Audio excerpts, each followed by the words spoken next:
महाराज के पावन पुण्य चरण कमलों में कोटि कोटि प्रणाम। और यहाँ पर उपस्थित सभी सत्संगी प्रेमी गुरु भाई बहनों को भी सादर जयते स्वागत है।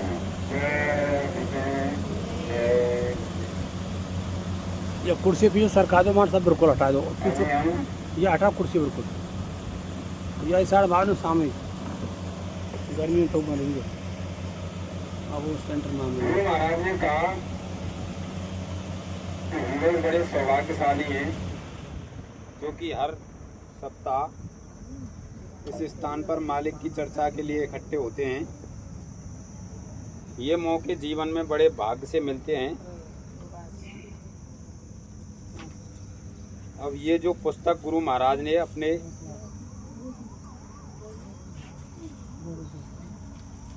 हाथ से लिखी है, इसमें सत्संग के वचनों का अनमोल खजाना है। उसी को हम सब लोग पढ़ेंगे और सुनेंगे। जय गुरु। और उसमें जो गुरु महाराज की स्वयं की हस्तलिखित डायरी है, उसके वचनों को लालू कर रखा गया है। तो इसमें सत्संगी की रहनी गुरु महाराज ने क्या बताई है। प्रत्येक सत्संगी को जब वह सत्संग में उपस्थित हो, उसे सावधानी ये रखनी जरूरी है कि अपने वादे के अनुसार सदा अपनी दैनिक क्रिया में तत्पर रहे और सत्य के पथ को अपनाने में कुसंग से बचता रहे, ताकि अपना स्वभाव संसारी भाव का ना बनने पाए। आदत ही को बदलना संत मत की खास हिदायत है। गुरु महाराज कह रहे हैं कि प्रत्येक सत्संगी जो सत्संग में जाता है उसको कुसंग से बचना बहुत जरूरी है। नहीं तो उसका जो स्वभाव है वो संसारियों का सा ही हो जाएगा, क्योंकि उसको अपनी आदत को बदलना है। इसलिए कुसंग से सदा दूर रहें। अपने जीवन की दिनचर्या सदा गुरु चरणों में गुजारना चाहिए और जो भी प्रसाद रूखा सूखा मिले उसे गुरु प्रसाद भाव से स्वीकार कर लेना चाहिए और समय समय पर साधन में अपने को तन्मय करने की पूर्ण साधना करते रहना चाहिए। यानी गुरु महाराज कह रहे हैं कि सत्संगी की जो दिनचर्या है, यानी दिन का जो समय है, ज्यादातर वो गुरु के चरणों के ध्यान में ही बीतना चाहिए, गुरु की चर्चा में बीतना चाहिए, गुरु की याद में बीतना चाहिए। इससे क्या होगा, समय समय पर उसको प्रेरणा होती रहेगी भजन ध्यान करने की और वो साधन में अपने आप को तन्मय करने की कोशिश करेगा। जब तक ये साधन सिद्ध न हो जाए तब तक यही साधन करने में लगे रहना अनिवार्य है। विशेष ध्यान अपने कर्म पर रखना जरूरी है। यानी हमारा जब तक स्मरण पके नहीं, ये साधन हमारा सिद्ध नहीं हो जाए, हमेशा गुरु की याद चिंतन जब तक नहीं चलने लगे, तब तक हमको इसी पर जोर देना है। यानी भजन ध्यान तब तक नहीं बनेगा।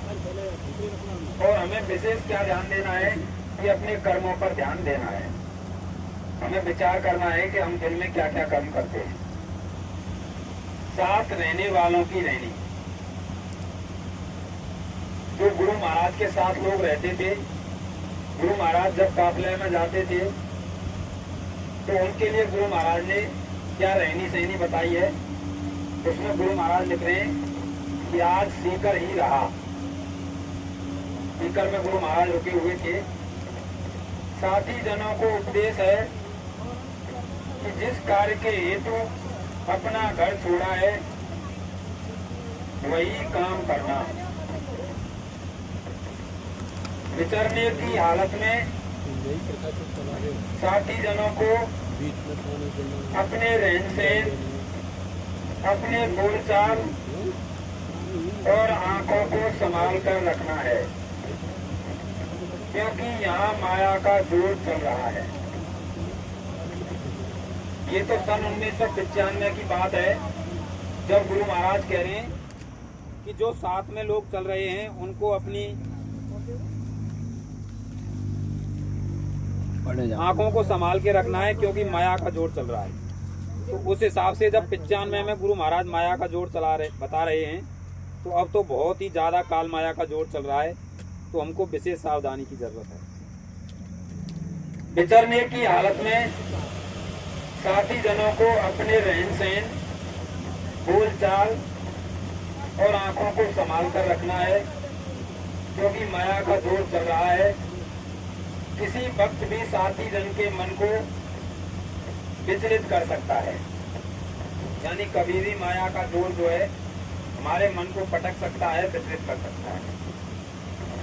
क्योंकि मैंने अपना निजी अनुभव किया है, गुरु महाराज अपना अनुभव लिख रहे हैं, मैंने अपना निजी अनुभव किया है कि गुरु जब देशाटन अपने प्रेमी जनों के हित करते हैं, तब उनको हर भाव में जाना पड़ता है। यानी गुरु महाराज सर्दी गर्मी बरसात में दौड़ते रहते थे, तो उनको क्या जरूरत थी? यानी संत देशाटन क्यों करते हैं? वो अपने प्रेमियों के हित के लिए करते हैं, उनका निजी कोई स्वार्थ नहीं होता। तो वो बता रहे हैं कि गुरु जब देशाटन अपने प्रेमी जनों के हित में करते हैं, तब उनको हर भाव में जाना पड़ता है, यानी हर तरीके के लोग उनको मिलते हैं। और गुरु के निकटवर्ती साथी अपनी कल्पित बुद्धि से कुछ का कुछ समझता है और अभाव अवस्था में आ जाता है, आकर के बैठने उठने, खाने पीने, बोलने सोने में लापरवाही करता है। यानी साथ वाले जो लोग हैं वो गुरु महाराज को देखते हैं, वो समझते तो है नहीं। तो गुरु महाराज जब घूमते हैं देश विदेश में प्रेमियों को साथ में लेकर के, तो उनको हर एक भाव में जाना पड़ता है, लेकिन साथ वाले इस चीज को समझ नहीं पाते और वो भी अपने दिनचर्या में लापरवाही कर देते हैं, यानी खाने पीने में, बोलने चालने में, सोने में, यानी उनका समय सही नहीं रहता, खाना पीना खराब हो जाता है। इससे क्या होता है? इसका परिणाम ये होता है कि साधक की साधना और भाव की बुद्धि सुस्त या कुंद हो जाती है। इससे साधक की साधना सुस्त हो जाती है, बुद्धि कुंद हो जाती है। इससे निकटवर्ती साथी साधना में सुस्त होकर गुरु की हर क्रिया से महरूम रहेगा, यानी दया नहीं पा सके। फिर क्या होगा? वो भले ही गुरु महाराज के साथ में चल रहा है, रोज दर्शन कर रहा है, सत्संग सुन रहा है, लेकिन वो साधना में सुस्त होकर उनकी क्रिया से महरूम हो जाएगा और उसको गुरु महाराज की दया नहीं मिलेगी। गुरु के साथ सुस्त और होशियार रहना जरूरी है। यानी गुरु महाराज के साथ जब हम चलें या रहें, तो हमको बहुत ही चुस्त चालाक होना चाहिए। इस नियम को गुरु बना दे, उस पर हावी रहना चाहिए, और ये साथ में रहने का नहीं है।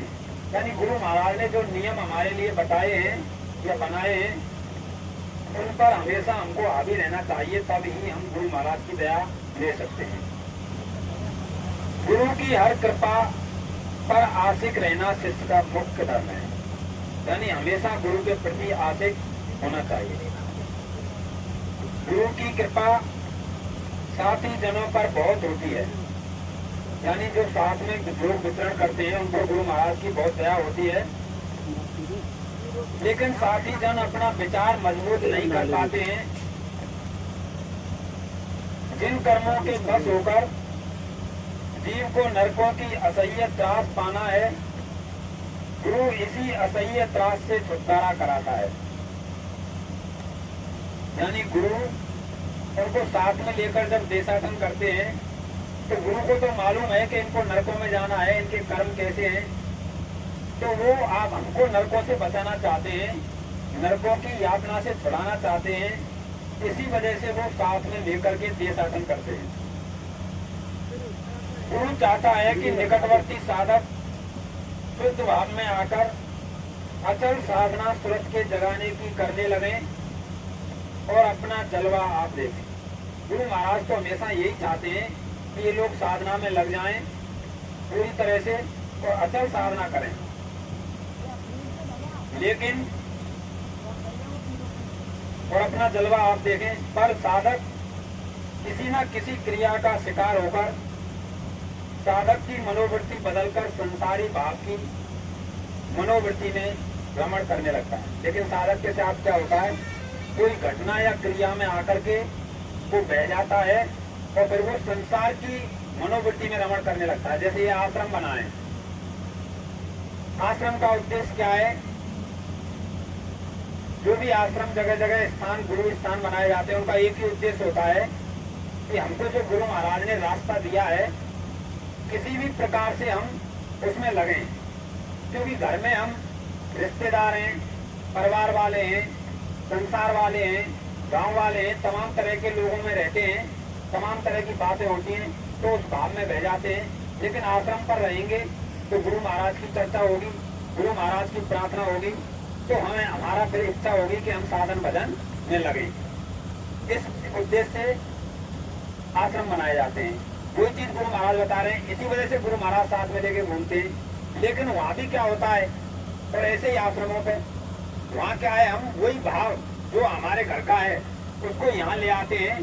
कोई किसी प्रेमी के द्वारा, किसी सत्संगी के द्वारा ऐसी कोई घटना हो जाती है जिसमें हम बह करके संसार की मनोवृत्ति में चले जाते हैं, तो फिर वही संसारी चर्चा, संसारी बातें और संसार की तमाम होने लगती है। यानी हम संसारी मनोवृत्ति में रमण करने लगते हैं और जो गुरु का वायुमंडल है उससे हम दूर हो जाते हैं। ये निजी अनुभव है, ये जो गुरु महाराज लिख रहे हैं ये हमने अनुभव किया है, ये इसमें बिल्कुल भी झूठ नहीं है। एक सत्संग में मैं सुन रहा था, गुरु महाराज कह रहे हैं कि आप बातें करते हो संसारी, यहाँ करके ही कोई अरे कि ये तो तुम्हारी खेती बाड़ी में, घर परिवार में ये गप सड़ाके की बातें तो वहाँ होती रहती हैं, तुम यहाँ करके भी यही बातें करते हो, तो फिर यहाँ आने का तुम्हारा फायदा क्या है? भाई तुम यहाँ आए हो तो कम से कम गुरु की चर्चा करो, गुरु की याद में जाओ, गुरु का कोई पुराना संस्मरण सुनो या सुनाओ, यानी कोई भी बात हो गुरु से संबंधित ही बात करो। अगर कोई बात नहीं कर सकते तो भले चुप ही रहो इसके बजाय। तो सत्संग में गुरु महाराज कह रहे हैं कि हम चुप ही हो जाओ, कुछ नहीं कर सकते। तो वही चीज इसमें गुरु महाराज बता रहे हैं कि जो साधक है वो साथ में चलते हुए भी, काफिले में चलते हुए भी संसारी भाव में रमण करने लग जाता है और वो गुरु की दया से दूर हो जाता है। साधकों होशियार, गुरु महाराज चेताते हुए कह रहे हैं कि अरे साधकों होशियार रहो, जो रास्ते में गाफिली करोगे उसी में लूट लिए जाओगे। हम रास्ते में चल रहे हैं, अभी हम पहुंचे नहीं है मंजिल पर, लेकिन अगर हमने गाफिली कर दी तो हम लूट लिए जाएंगे और गिर जाएंगे और फिर उठना हमारे लिए बड़ा मुश्किल हो जाएगा। हमने देखा है कुछ समय तो हमारा भजन ध्यान में मन लगता है, सुमरन अच्छा होता है, लेकिन बीच में कोई घटना ऐसी आ जाती है तो फिर 10-15 दिन तक लगातार साधन भजन में मन ही नहीं लगता, बैठने की इच्छा नहीं होती, बैठते हैं तो 1 घंटा भारी पड़ जाता है। तो वही चीजें गुरु महाराज बता रहे हैं, साधकों होशियार रहो, यानी उनको प्रेमियों को लेकर क्यों घूमते हैं गुरु महाराज, ताकि वो संसारी भाव से दूर हो जाएं, संसार में और परिवार में जो उनके विचार और भाव में जो बहते रहते हैं, चलते रहते हैं, उससे थोड़े दूर हो जाएं और गुरु के वायुमंडल में आ जाएं। इसलिए वो महीने के लिए 1.5 महीने लगातार उनको लेकर के घूमते हैं। आगे कर लिखते हैं कि निगुरा मुझको ना मिले, पापी मिले 1000, एक निगुरे के शीश पे लग पापी का वार। ये कबीरदास जी ने कहा है, गुरु महाराज भी इसमें लिख रहे हैं कि मुझको भले पापी मिल जाए लेकिन निगुरा नहीं मिलना चाहिए, क्योंकि पापी जो व्यक्ति होता है भले उसने कितने घोर पाप किए हों और उसको गुरु मिल गया तो उसके पापों की जिम्मेदारी गुरु ले लेता है। तो उससे हमको डर नहीं है, हमको डर है तो किससे है? निगुरे से है, जिसने गुरु नहीं किया है। और हम क्या करते हैं, संसार में, परिवार में, रिश्तेदारी में ज्यादातर निगुरे लोगों से ही मिलते, निगुरे लोगों के ही साथ रहते हैं। तो निगुरे लोगों का बहुत बड़ा उन पर बोझा होता है और उनमें हम रहेंगे तो हम भजन ध्यान नहीं कर सकते। आज का जमाना, आज के जमाने के बारे में गुरु महाराज लिख रहे हैं, हर मनुष्य अपनी भावना में आजाद हो गए हैं, यानी सब स्वतंत्र हैं, सब मनमानी करने में लगे हुए हैं, किसी पर कोई बंधन नहीं है। जैसे चाहे देखें, जैसे चाहे सुने, जैसे चाहे बोलें और बरतें, कर्म भी आजाद हो गए, यानी सबकी मनमर्जी है, कोई कुछ भी बोल सकता है, कुछ भी सुन सकता है। यानी गुरु महाराज 2000 के सत्संग में कह रहे हैं कि काल भगवान ने आपको पूरी आजादी दी है। वो आपको 80 साल, 70 साल, 100 साल तक, जब तक आपकी सांसों की पूंजी मिली है, कुछ भी आपको नहीं कहेगा। आप कुछ भी करो, कान से अच्छा सुनो चाहे बुरा सुनो, आंख से अच्छा देखो चाहे बुरा देखो, हाथ पांव से अच्छा काम करो या बुरा काम करो, लेकिन उसके दूत वोट करते रहेंगे। गुरु महाराज बार बार इस बात को समझाते थे कि वो लिखते रहते हैं, आपको एक शब्द नहीं बोलेंगे कि आप ये क्यों कर रहे हो, भले आप कुछ भी करो, अंडा खाओ, मछली खाओ, मांस खाओ, किसी को मार दो, काट दो, जला दो, किसी को गाली दो, वो कुछ नहीं कहेंगे, लेकिन लिखते रहेंगे। और हम हो गए हैं आजाद, यानी उन्होंने आजादी दी है पूरी, लेकिन उन्होंने फल अपने हाथ में रखा है। गुरु महाराज बार बार समझाते थे कि इसका फल तुमको पूरा भोगना पड़ेगा। तो वही चीज कह रहे हैं कि सब लोग आजाद हो गए हैं और आजादी में बरत रहे हैं, इसी से संसार में पाप हो रहा है। कारण क्या है? यही पाप हो रहा है। पहले के समय में आजादी कम थी, गुरुओं का अनुशासन रहता था, माता पिता का अनुशासन रहता था, राजा का अनुशासन रहता था। अब कोई अनुशासन ही नहीं है, ना कोई माता पिता का अनुशासन है, ना कोई गुरु का अनुशासन मानता है, ना कोई राज का अनुशासन मानता है। राज्य सरकार का अनुशासन क्यों नहीं मानते? क्योंकि व्यवस्था भ्रष्ट हो गई है। आप कोई भी गलत काम कर दीजिए, पैसे ले जाइए, जज को दे दीजिए, अधिकारियों को दे दीजिए, या फिर आप नेताजी को दे दीजिए, आप बच जाओगे। तो इस वजह से अनुशासन खत्म हो गया और सब आजाद में बरतने लगे, इसी वजह से संसार में पाप हो रहा। आगे गुरु महाराज लिख रहे हैं कि अनाचार तो इतना फैल गया है कि आदमी के रोम रोम में बस गया है। यानी आज के समय पर अनाचार इतना हो गया कि रोम रोम में अनाचार भर गया है। और दिल्ली में तो आदमी इस कदर भाग रहे हैं जैसे कहीं आग लग गई हो, सब बुझाने जा रहे हैं। बड़े शहरों में देखना आप, पूरी रात वहाँ पे गाड़ी दौड़ती है रोडों पर, वहाँ पता ही नहीं चलता लोग सोते हैं कि नहीं सोते हैं। कोई चीज इसमें गुरु महाराज बता रहे हैं, जैसे कहीं आग लग गई हो, सब बुझाने जा रहे हो। कोई किसी का साथी नजर नहीं आता है, हर आदमी पैसे के पीछे पड़ा है। गुरु महाराज कह रहे हैं कोई किसी का साथी नहीं है, सब स्वार्थ में लिखते हैं, सब पैसे के पीछे पड़े हैं। यानी पैसे की चिंता पहले है और अपनी चिंता पहले है, दूसरे के साथ चाहे कुछ भी हो जाए उसकी किसी को चिंता नहीं। हाय पैसा, पैसा कैसे आ गए, एक ही उद्देश्य रह गया कि पैसा कैसे आए। औरतें चिल्लाती हैं कि जल्दी चूड़ियां, हार, साड़ियां लाओ। औरतों को भी यही चिंता है कि मेरे पास गहने हो जाएं, चूड़ियां हो जाएं, साड़ी हो जाए ज्यादा से ज्यादा। यानी सब पैसों के पीछे भाग रहे हैं। यही आवाजें शहरों में उठ रही हैं। इन्हें कहाँ फुर्सत, जो महात्मा की आवाज सुने, इनके ऊपर मुसीबत का पहाड़ टूटने वाला। गुरु महाराज कह रहे हैं इन लोगों को फुर्सत नहीं है कि ये किसी महात्मा के सत्संग में थोड़ी देर बैठ जाएं और उनकी बात को सुन लें। इतना समय लोगों के पास नहीं है और इनके ऊपर मुसीबत का पहाड़ टूटने वाला। उनको ये भी नहीं पता है कि जब इनका अंत समय आएगा तो इनके ऊपर कितनी भारी मुसीबत आने वाली है।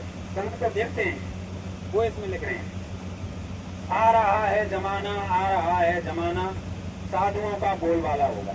गुरु महाराज कह रहे हैं कि वो जमाना भी आ रहा है जब साधुओं का ही बोलबाला होगा। लोग दौड़ेंगे साधुओं को सुनने के लिए, संतों के पीछे भागेंगे। अभी नहीं भाग रहे, अभी तो केवल आरती में गा लेते हैं कि श्रद्धा भक्त बढ़ाओ, विषय विकार मिटाओ, पाप भरो देवा, और श्रद्धा भक्त बढ़ाओ, संतन की सेवा। संतन की सेवा करना कोई नहीं चाह रहा है। आरती बोलते ही भगवान जी के सामने घंटी बजा दी और उसमें गा रहे संतों की सेवा, हमारी श्रद्धा भक्ति बढ़ाओ, संतों की सेवा हमको भगवान दो, लेकिन करना चाहते नहीं। साधुओं के पास भी नहीं जाना चाहते, ना संतों के पास जाना चाहते। आज दुनिया दुखी है, गुरु महाराज लिख रहे हैं आज दुनिया दुखी है, प्रार्थना करके पूछती है कि दुख से छूटने का सामान होगा। यानी सब लोग दुखी भी हैं और पूछते भी रहते हैं। कोई मिल जाता है तो भाई कोई इस दुख से बचने का कोई उपाय बताओ, कोई समाधान बताओ, लेकिन करते नहीं है। होगा जरूर पर अभी देर है। गुरु महाराज कह रहे हैं कि आपके दुख से टूटने का समाधान तो होगा, लेकिन उसमें अभी देर है। जब दुख की सीमा का अंत होता है, आज उसी वक्त दुख विसर्जन की सूचना होती है। दुख की सीमा का अंत यानी जब दुख अपनी पूरी चरम सीमा पर पहुंच जाएगा, जितना उसको बढ़ना है वो बढ़ जाएगा। कहते हैं ना, पाप का घड़ा जब बढ़ जाएगा तब इस दुख का अंत होगा, अभी नहीं होगा, अभी तो ये बढ़ेगा। उसी वक्त दुख विसर्जन की सूचना होती है और सुख पाने का एहसास आह्वान होता है। जब ये पूरा चरम सीमा पर पहुंच जाएगा तब सुख का आह्वान होगा। आएगा वह वक्त जरूर, पर समय का वो वक्त आएगा और उसका समय भी निश्चित है। संत जानते हैं तब आएगा वो, हम नहीं जानते कि वो कब आएगा। एक आदमी का प्रश्न है, एक आदमी उनसे पूछता है गुरु महाराज से कि क्या होगा, दुनिया खत्म होगी। वो कह रहा है कि भाई जब आप कह रहे हो कि आप इसकी चरम सीमा हो जाएगी तभी दुख का विसर्जन होगा, तो क्या होगा, उसके बाद में दुनिया खत्म हो जाएगी। और वो पूछ रहा है दुनिया खत्म होगी तो कब होगी? 30 वर्ष हैं, इसी में पाप बढ़ेंगे, आबादी कम होगी, मुल्क के मुल्क खत्म होंगे, मनुष्य को बैठने की जगह नहीं मिलेगी। यानी वो समय अब नजदीक है, धीरे धीरे नजदीक आ रहा है। गुरु और शिष्य का संबंध। अब आगे गुरु महाराज गुरु और शिष्य के संबंध के बारे में लिख रहे हैं। गुरु और शिष्य का संबंध समझने में लोगों को भूल और भ्रम पैदा होते रहते हैं। लोग गुरु और शिष्य के संबंध को समझ नहीं पाते हैं, उसमें भ्रम पैदा हो जाते हैं। तो उसके बारे में लिख रहे हैं। हालांकि बात स्पष्ट है कि गुरु रास्ता दिखाने वाला है और शिष्य अपना जोर लगाता है। गुरु क्या करता है, शिष्य को रास्ता दिखाता है और शिष्य जोर लगा करके उस रास्ते पर चलने की कोशिश करता है। लेकिन हम तो ऐसे शिष्य हम चलने की कोशिश ही नहीं करते। गुरु महाराज ने कहा उस पर तो बता रहे शिष्य का क्या करे, जैसा रास्ता उसे दिखता है वैसा बयान करता है, परंतु समझता सही है कि शिष्य कुछ समझता नहीं है। होगा वही जो गुरु की ताकत से होगा। लेकिन शिष्य जोर तो लगाता है, लेकिन जो कुछ भी होगा इस रास्ते में वो किसकी ताकत से होगा? गुरु महाराज की ताकत से होगा। शिष्य अपनी दखल उसी वक्त पाएगा जब मेहनत करेगा। इसका मतलब ये भी नहीं है कि मेहनत करना छोड़ दें, मेहनत तो हमको पूरी करनी पड़ेगी। जब मेहनत करेंगे तभी उस मार्ग में हमको दखल मिलेगा। गुरु की ताकत से शिष्य ऊपर चढ़ेगा जरूर, परंतु शिष्य की सूरत ऊपर के स्थान पर ठहर नहीं पाएगी।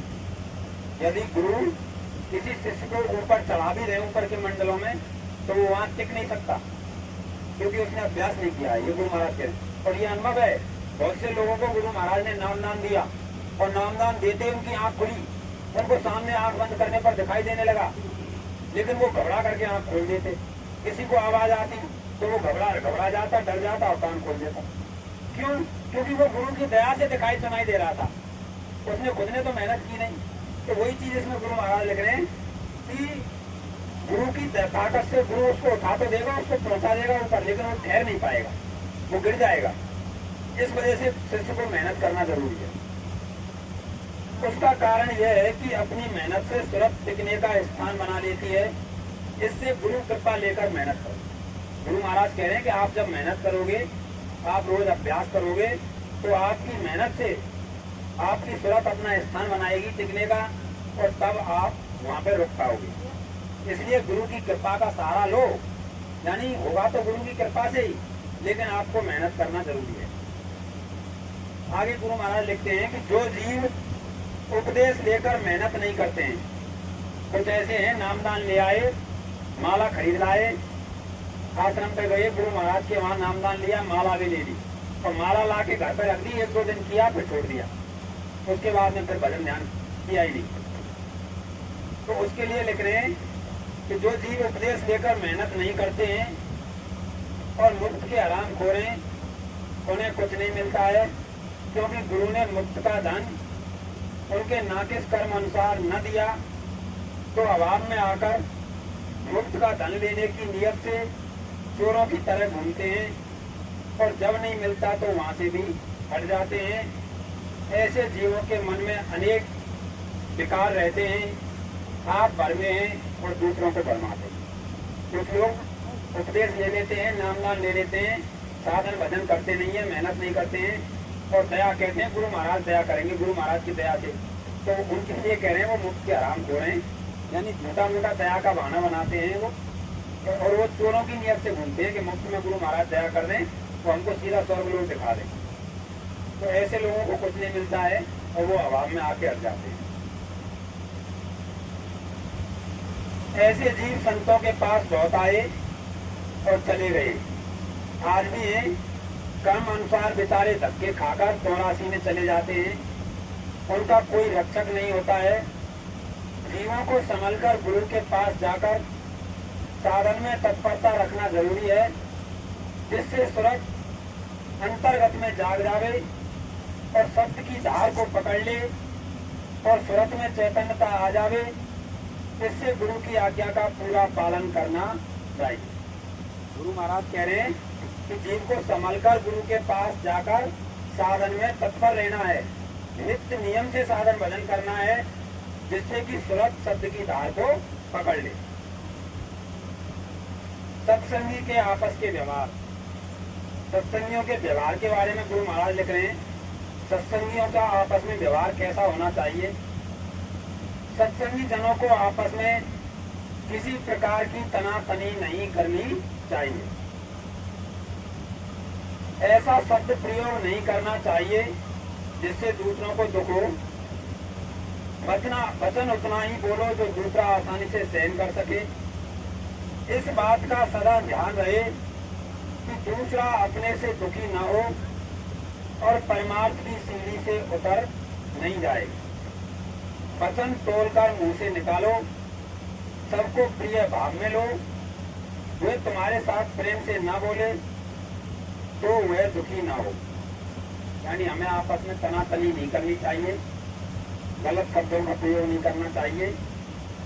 हम कई बार अभाव में आकर के, क्रोध में आकर के, आवेश में आकर के गलत भाषा यूज कर लेते हैं, संगत में वो ठीक नहीं है। उसी के बारे में गुरु महाराज लिख रहे हैं कि सत्संगियों का व्यवहार प्रेम का होना चाहिए और प्रेम के साथ वचनों को बोलना चाहिए। आगे वास्तविक दर्शन किसे कहते हैं? आगे गुरु महाराज दर्शनों के बारे में लिख रहे हैं कि हमें अंतर में दर्शन कैसे होते हैं और दर्शन मिलना किसको कहते हैं। कुछ लोग दर्शन के विषय में बहुत धोखे में पड़ जाते हैं, इसलिए इसे भी कुछ साफ किए देता हूँ ताकि गलती न हो और वह अपने उद्योग से हाथ न खींच लें। गुरु महाराज कह रहे हैं कुछ लोग अंतर में दर्शनों के विषय में धोखे में पड़ जाते हैं, उनको सही में दर्शन मिलता नहीं है और वो गलती से समझ लेते हैं कि मुझको गुरु महाराज का दर्शन मिल गया है। इसलिए गुरु महाराज उसको स्पष्ट कर रहे हैं कि वो कहीं निश्चिंत हो जाएं कि हमको तो दर्शन मिल गया, हमारा काम हो गया, और फिर वो अपने उद्योग को छोड़ दें। तो उसके लिए बता रहे हैं दर्शन, सत्य दर्शन और कल्पना के दर्शन में क्या अंतर है। ये संपूर्ण जगत कल्पना की ही मूर्ति है।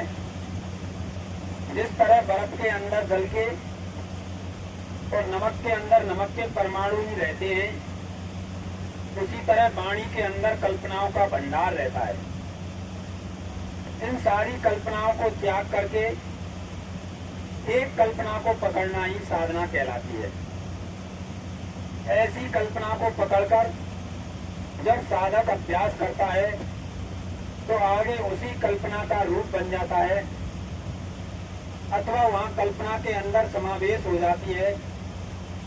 जैसे महर्षि पतंजलि ने बताया है, ऐसी अवस्था होने पर वही कल्पना साक्षात मूर्ति बनकर स्वप्न में या ध्यान में सम्मुख आ खड़ी होती है, कभी स्थूल सूरत में और कभी प्रकाश की शक्ल में। उसमें एक विशेष आनंद भी होता है, हर्ष और कुछ शांति भी मिलती है। इसे देख करके साधक चकित हो जाता है कि हमारा काम पूरा हो गया, साक्षात दर्शन मिल गया। परंतु ये दर्शन नहीं है।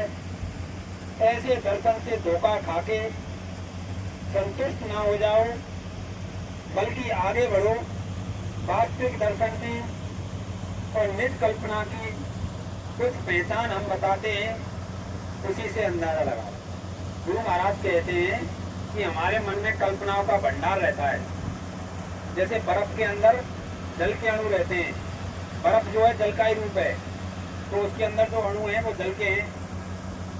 उसी प्रकार हमारे मन में अनेक कल्पनाओं का भंडार होता है, और जब हम साधना करते हैं तब क्या करते हैं, उन कल्पनाओं को हम छोड़ने की कोशिश करते हैं और एक गुरु महाराज की कल्पना को पकड़ते हैं, यानी जो गुरु महाराज ने हमको बताया है उस पर हम ध्यान केंद्रित करते हैं। तो वही रूप हमारे पर ध्यान में पकने लगता है, वो कल्पना पकने लगती है, तो उस कल्पना की कल्पित मूर्ति हमारे सामने आ जाती है और हम समझते हैं कि गुरु महाराज का दर्शन हमको हो गया, लेकिन वो वास्तविक दर्शन नहीं है। उसमें अंतर होता है। वो क्या अंतर है वो बता रहे हैं, सत्य और कल्पना में अंतर। वास्तविक दर्शन और कल्पना में सबसे बड़ा अंतर तो ये होता है कि कल्पना की मूर्ति के अंदर क्षण क्षण में परिवर्तन होता है और वास्तविक शकल चाहे घंटों सम्मुख रहे वह एक जैसी रहती है। यानी जो कल्पित मूर्ति हमारे ध्यान में आई है उसमें आपको कोई ना कोई परिवर्तन होता हुआ दिखाई देगा, वो एक जैसी नहीं रहेगी। लेकिन जब वास्तविक दर्शन होता है गुरु महाराज के स्वरूप का तो वो एक जैसा होता है, उसमें कोई अंतर नहीं आता, वो सेम रहेगी शकल। उसको आप 1 घंटे तक भी लगातार देखोगे तो वो ऐसे की ऐसी दिखाई देगी आपको, उसमें कहीं भी कोई परिवर्तन नहीं दिखाई देगा। उसकी सूरत में कोई तब्दीली नहीं आती। दूसरा, कल्पना की मूर्ति से यद्यपि कुछ खुशी और आनंद मिलता है, क्योंकि उस समय मन चंचलता त्याग कर एक ही केंद्र पर स्थित हो जाता है और मन की एकाग्रता में ही आनंद रहता है। परंतु असली दर्शन के समय आनंद के साथ साथ ऐसी एक शांति होती है जिसमें ना तो कोई चिंता या घबराहट रहती है, ना किसी प्रकार का भय रहता है। एक दूसरी चीज बता रहे हैं गुरु महाराज कि कल्पना की जो मूर्ति है उससे भी थोड़ा आनंद तो मिलता है, क्योंकि उस समय मन एकाग्र हो जाता है, मन भागता दौड़ता नहीं है, उसी में लग जाता है। लेकिन जो वास्तविक दर्शन होता है उसमें आनंद के साथ साथ आपको शांति मिलती है और आपकी चिंता और घबराहट बिल्कुल खत्म हो जाती है, यानी किसी भी प्रकार का आपको भय नहीं रहता। जैसे सती स्त्री अपने बलवान पति को समीप देख के निर्भय हो जाती है, जैसे निर्बल बालक अपने माता पिता की गोद में बैठकर सारी व्यवस्थाओं से अपने को मुक्त देखता है, वैसे ही उस समय उपासक की दशा होती है। वह अपूर्व ढाढ़स और साहस अपने में पाता है, सारी अलौकिक शक्तियां अपने अधिकार में देखता है। उसे ऐसा प्रतीत होता है मानो कामधेनु और कल्प वृक्ष दोनों उसके आश्रम में ही आ गए हैं और मनचाही वस्तु देने को खड़े हैं। उतनी देर के लिए जीव की अल्पज्ञता जाती रहती है, वह सर्वज्ञ हो जाता है। यानी जब वास्तविक दर्शन किसी को गुरु महाराज का मिलता है तो एकदम निर्भय हो जाता है, उसे किसी प्रकार का भय नहीं होता, उसके अंदर अलौकिक शक्तियां आ जाती हैं। यानी कामधेनु और कल्पवृक्ष जो हमारे शास्त्रों में बताए हैं, कामधेनु वो होती है जो जिससे आप कोई भी चीज मांग सकते हो, और कल्पवृक्ष वो वृक्ष होता है उसके नीचे बैठ के आप कोई भी इच्छा करोगे तो तुरंत पूरी हो जाएगी। ऐसी शक्ति उस समय साधक में आ जाती है, कामधेनु और कल्पवृक्ष। अब इन दोनों शक्तियों के बारे में गुरु महाराज लिख रहे हैं, ये क्या शक्ति होती है। कामधेनु और कल्पवृक्ष एक प्रकार की शक्तियां हैं जो साधना करते करते उपासकों में आया करती हैं। कामधेनु का अर्थ है कामनाओं अर्थात मुरादों को पूरा करने वाली शक्ति। जिस साधक के अंदर ये शक्ति आ जाती है उसकी जो ख्वाहिश, जो इच्छा, जो वासना जिस समय उभरेगी उसी समय उसके पूर्ण होने का प्रबंध हो जाएगा। यानी कोई भी इच्छा साधक करेगा तो वो तुरंत पूरी हो जाएगी। अंतर में नहीं, बाहर में भी कोई इच्छा करेगा तो बाहर भी पूरी हो जाएगी। जिस पदार्थ की वो इच्छा करेगा वही वस्तु फौरन ही उसके समीप आ जाएगी। किसी चीज का किसी वक्त भी अभाव उसके लिए नहीं रहेगा। इसी को कामधेनु कहते हैं। दूसरी शक्ति कल्पवृक्ष कहलाती है। वो कल्पना शक्ति होती है। उसके उभरने पर मन की कल्पनाओं में ये ताकत आ जाती है कि ख्याल करते पदार्थ की कल्पित मूर्ति बन जाती है। जैसे उसने कोई ख्याल किया, उस पदार्थ की मूर्ति तुरंत उसके सामने बन जाती है। जैसे मैदान में खड़े होकर उसने ये संकल्प किया कि यहाँ एक बड़ा उत्तम महल जिसमें आराम के सारे सामान मौजूद हों अभी बन जाए, तो फौरन ही उसके दिल के नक्शों के मुताबिक वह महल दिखाई देने लगेगा और उसमें उसकी मर्जी के अनुसार सारे सामान होंगे। पहली को इच्छा शक्ति और दूसरी को कल्पना शक्ति कहते हैं। ये जरूरी नहीं है कि मनुष्य के अंदर ये दोनों ही शक्तियां एक साथ आ जावें। किसी किसी को एक शक्ति प्राप्त होती है, कामधेनु ही मिलती है, और किसी को कल्पवृक्षी मिलती है, और किसी को दोनों प्राप्त हो जाती है। देव ऋषि वशिष्ठ और महर्षि भारद्वाज को ये दोनों शक्तियां प्राप्त हुई। इन्हीं की सहायता से उन्होंने चित्रकूट जाते समय महाराज भरत का आतिथ्य सत्कार किया था और एक रात के लिए संपूर्ण स्वर्ग की रचना पृथ्वी पर कर डाली थी। विश्वामित्र जी ने इसी कल्पवृक्ष शक्ति के सहारे दूसरे ब्रह्मांड की रचना की थी और उसमें मनुष्य, पशु, पक्षी, देवता, दैत्य सभी बना डाले थे। अब भी गुरु कृपा और उद्योग से मनुष्य ऐसी शक्ति सामर्थ्य पा सकता है। यानी आज के समय में भी इन शक्तियों को प्राप्त कर सकते हैं, जो वशिष्ठ जी और भारद्वाज मुनि जी के पास थी। जब भरत जी भगवान राम से मिलने चित्रकूट को जा रहे थे तो रास्ते में वशिष्ठ जी ने जंगल में ही पूरा महल, पूरा स्वर्ग के जैसे स्वर्ग बना दिया था पूरा उनकी सेवा के लिए। तो सबसे बड़ा अंतर स्वभाव परिवर्तन। दूसरा एक और है, दर्शन जिसको मिल जाते हैं उसका स्वभाव परिवर्तन हो जाता है। गुरु महाराज लिख रहे हैं सबसे बड़ा अंतर स्वभाव परिवर्तन का होता है। वास्तविक दर्शन के पश्चात मनुष्य का दम बदल जाता है, उसका रहन सहन, उसका दूसरों के प्रति व्यवहार, उसके अंदर के भाव और वृत्तियां कुछ और हो जाते हैं। बहुत से लोग कहते हैं कि आज हमको भगवान के साक्षात दर्शन हुए, परंतु आगे चल के उसके स्वभाव और व्यवहार में कोई परिवर्तन नहीं हो, स्वभाव और व्यवहार वैसा ही दिखाई दे जैसा कि पहले था, तो समझ लेना चाहिए कि इसको दर्शन नहीं मिले, दर्शन नहीं हुआ, ये दर्शन नहीं, कल्पना थी। कई लोग ऐसे ही ढींग मारते हैं और कहते फिरते हैं कि हमें दर्शन हो गया है, परंतु काम, क्रोध, लोभ, मोह, ईर्ष्या इत्यादि उनके अंदर दुर्गुणों का प्रकोप दिखाई दे रहा हो तो ऐसा समझना कि या तो प्रतिष्ठा कराने को और महात्मा कहलाने के लिए झूठा ही ऐसा कह रहे हैं। अगर शुद्ध भाव से ऐसा कहते हैं तो इनको अपनी कल्पित मूर्ति से धोखा हुआ है। दर्शन के बाद मनुष्य देवताओं के समान हो जाता है। अवगुणों के लिए उसके अंदर स्थान नहीं रहता है। शांति और तृष्णा रहित उसका मन हो जाता है। ये सब ऐसे भेद हैं जिनमें साधकों को अपनी जांच करने में आसानी हो सकती है। धोखा खाके अटके रहने में अपनी ही हानि होती है। इसलिए ये सब हमने बताया है।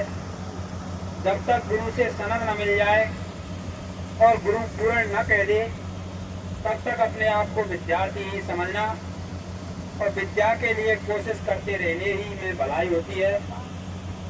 अहंकार आ गया तो हानि ही हानि है। इस दैत्य से बहुत बचने की जरूरत है। आगे उपासना का वह मुख्य साधन जिससे रीछ के भगवान बस में होते हैं और दर्शन देते हैं, बतलाएंगे, और गुरु प्रसन्नता पर दर्शन स्थिर होगा। बगैर गुरु के बिना दर्शन सदा कल्पित होते रहेंगे और मन स्थिर नहीं होगा। गुरु महाराज कह रहे हैं कि